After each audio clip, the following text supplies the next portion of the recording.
Akkamitti hiriirri waraana kaabaa Itoophiyaa jijjiirame? TPLF faannoo fi Eertiraan maqaa cimdoo jedhamuun hiriira waraanaa tokko qabataniiru. Harka fuunee kabajamtootaa fi hordoftoota chaanalee YouTube Furaadawwal YouTube keenya subscribe gochuun eegalaa jecha hubannoof gabaasichi guutuun isaa gabaasaa Aljazeeraa irratti kan hirkatedha. TPLF waraana dhiiga dhangalaasaa waggoota lamaaf ture mootummaa federaalaa Shaabiyaa Eertiraa fi humnoota faannoo jedhaman waliin gaggeessaa ture. Maarree taphichis guutummaatti kan jijjiirame erga jaarsummaa gamtaa Afrikaa kan pirezidantii Naayijeeriyaa duraanii Olusegun Obaasanjoon olaantummaan gidduu seene TPLF fi mootummaa federaalaa Itoophiyaa gidduutti mallattaa'ee Afrikaa kibbaa Piriitooriyaatti mallattaa'es humnoonni Eertiraa fi faannoo mufatani. Kanumarraa ka'uun suuta keessa hiriira isaanii waloon ijaarrataa mootummaa federaalaatiin wal dhabaa dhufani. Maarree kunoo amma humnoonni yeroo tokko walitti diinamuun faallaa walii dhaabbachuun wal haleelaa turan har'a tokkoomanii hiriiraniiru. Aljazeeraan ni gaafatama. Egaan humnoonni amma mootummaa federaalaa Itoophiyaa waliin waraana galuuf fedhaa jiran kun eenyu fa'i jedhama. Tokkoffaan TPLF jechuun eegalamu. Humni TPLF TDF jedhamuu fi Dr. Debretsiooniin durfamu Maarchi 2025 buufata raadiyoo naannichaa fi waajjiraalee kantiibaa magaalaa Maqalee akkasumas magaalaa fi aanaalee daangaa irra jiran marse.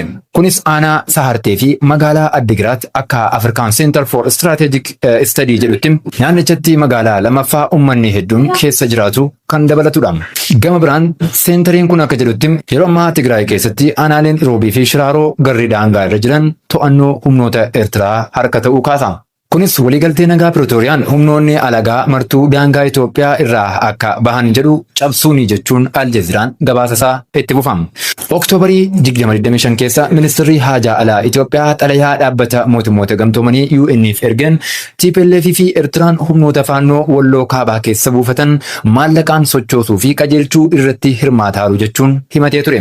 Xalayaa roosana barreessaa olaanaa UN Antonio Guterresiif ergame keessatti ministeerri haajaa alaa Itoophiyaa koordineeshiniin jedhame kun baatiiwwan dhihoo keessa haalaan kan mul'atedhas jedhee gareen fincilaa kunii fi mootummaan Eertiraa Itoophiyaa irratti waraanaaf qophaa'aa jiru jechuun yakkee ture. Akka gabaasa Addis Standarditti jechuun Aljazeeraan akka jedhutti yeroo faannoon magaalaa Waldiyaa qabachuuf yaalii taasisee turetti humnoonni TPLF qooda keessaa qabaachuu kaasa. Xalayaa ministeera haajaa alaa Itoophiyaa sana kan haalee Dr. Debretsioon himata dharaa fi duula maqaballeessii kan jedhe yoo ta'u mootummaan federaalaa waliigaltecha waan kabajuu dadhabeef xiyyeeffannoo jal'isuuf yaadameeti jechuun himate. Maarree yeroon kun yeroo ce'umsaa fi TPLF faannoo fi Eertiraan wajjin ta'uuf harka wayyaa jalaan socho'aa turanittidha. Humni faannoo humna hidhataa seeraan alaa fi maqaa sabummaa Amaaraan socho'u ta'ee akka gabaasa Aljazeeraa kanaatti ajaja giddugalaa tokkollee akka hin qabnee fi humna faffaca'aa akka ta'e kaasa. Humni kun bara kufaatii wayyaanee gara xumuraatti yeroo sochiin qeerroo Oromoo finiinutti qeerroo irraa ilaaluun magaalota akka Gondarii fi Bahar Daar fa'aatti sochii mormii tokko tokko yeroo agarsiisaa turetti maqaan faannoo jedhamu kun hedduu dhagahamaa dhufe. BBC'n socho'iinsa faannoo kana yeroo ibsu walta'iinsa irraa gara addaan ciccituutti jijjiiramuu dhiyeessa.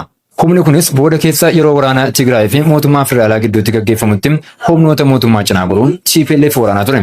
Yeroo sanattis naannoo Walqaayitti jedhamtu mootummaa naannoo Tigraay jalaa kutuun hanga har'aa iddoo wal falmee taatee akka itti fuftuuf gahee isaa taphateera. Ministeerri muummee Itoophiyaa Dr. Abiy Ahmed yeroo tokko paarlaamaa irratti ifatti humna faannoo kana qooda inni waraana Tigraay keessatti taphateef kaasuun galateeffatanii turani. Humnoonni kunis erga mootummaan federaalaa waraana Tigraay waliigalteen goolabeen boodam gammadoo hin turre. Kun osoo kanaan jiru mootummaan federaalaa hidhannoo isaan yeroo waraana Tigraay hidhatan akka hiikkatan gaafate. Humnoonni kun garuu maqaa uummata Amaaraa weerara irraa tiksuu jedhuun diisarmi ta'uu didani. Humnoonni kunneen meeshaa waraanaa isa yeroo waraana Tigraay irratti hirmaatan hanga funyaaniitti hidhachiifaman fayyadamuun ifatti naannoo Amaaraa keessatti humnoota federaalaa fi humna ittisaa wajjin lolatti seenani. Faannoon sana qofa osoo hin ta'in daangaa Amaaraarras darbuunis gocha sukkanneessaa seenaan yoomuu hin daganne hedduu daangaa Oromiyaa gara Wallaggaa fi Shawaa bakkoota garaagaraa keessatti raawwataas jira. BBC'n ibsa yeroo tokko fudhatee bahee tureenis kaayyoon isaa uummata Amaaraa tiksuu kan jedhu irraa gara mootummaa kuffisuutti jijjiiruu isaa gabaasee ture. Ta'us humni kun gochoota suukanneessaa inni yeroo garaagaraatti raawwatuun uummanni Amaaraas ta'ee uummanni Oromoo daangaa irra jiran miidhaa hamaaf saaxilamaa akka jiran ni beekama. Eertiraa Eertiraan taatoo jabduu yeroo waraanaa Tigraay turte.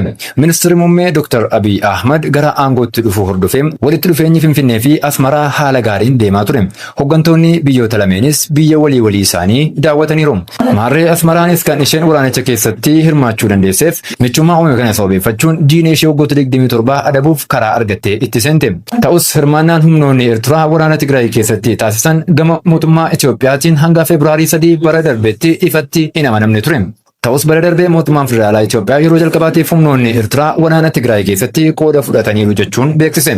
Ministeerri muummee Itoophiyaa yeroo waa'ee humnoota Eertiraa kaasan humnoonni Eertiraa humnoota balaafamoo akka turan kaasuun ajjecha suukkanneessaa qabeenya barbadeessuu fi waarshaalee garaagaraa saamuu irratti itti gaafatamoodha jechuun ibsani. Associated Press gabaasa deebii mootummaa Eertiraa fudhatee bahee tureen ministeerri odeeffannoo Eertiraa Yemaanee Gabramasqal yakkoota ministeerri muummee kaasan kana sobaa fi maqaballeessidha jechuun gabaasee ture. Guyyoota booda immoo Finfinneen Asmaraan humnoota ishee daangaa Itoophiyaa keessaa guutummaatti akka baaftu gaafatte. Asmaraanis deebii ariifataa kenniteen soba humnoonni koo daangaa Itoophiyaa keessa hin jiran jechuun haalte.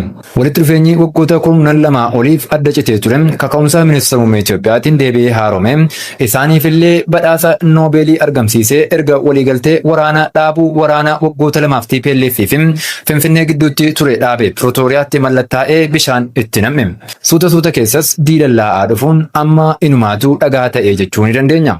Sababoonni armaan olitti tarreessine kunneen hundi taatonni akka abootaa wal jijjiirratan isaan godheera. Humnoonni Faannoo fi Eertiraan kaleessa Finfinnee wajjin ta'uun TPLF waraanaa turan har'a as deebi'uun inumaatu walooma ajaa'ibaa waan takkaatu wal waraananii hin beekne fakkaachuun Itoophiyaa gooluuf naannicha gara waraanaatti naquuf humna waloo cimdoo jedhu ijaarratanii hiriira galanii jiru. Akka hayyoonni siyaasaa biyya keessaa tokko jedhanitti immoo humnoota kana deeggarsa faayinaansii cimaan duubaan kan dheebu Kaayiroodha jechuun kaasu. Waraana torban darbee keessa lixa Tigraay naannoo Shirariinaa jedhamutti gaggeeffameen humnoonni federaalaa olaantummaa fudhachuun gabaafamus dhimma mudate sanaan wal qabatee hanga ammaatti gama mootummaa federaalaatiin ifatti wanti jedhamee hin jiru. Akka gabaasa DW'tti immoo ammas waraanaaf gama lamaaniin irraayyuu qophiin godhamaa jiraachuu gabaaseera. Gabaasni kun dabaluun tibbana humnoonni Tigraay giddugala Tigraay irraa gara lixa Tigraayitti guuramaa kan jiran yoo ta'u, gariin immoo daangaa Tigraay gara Amaaraa fi Affaariin mishigii qotaa jiraachuu himeera. Gama humna ittisaa Itoophiyaatiin sochii humnoota kanneenii hordofuuf jecha naannoo daangaawwan kanneenii irratti sosochii taasisaa jiraachuu maxxanseera.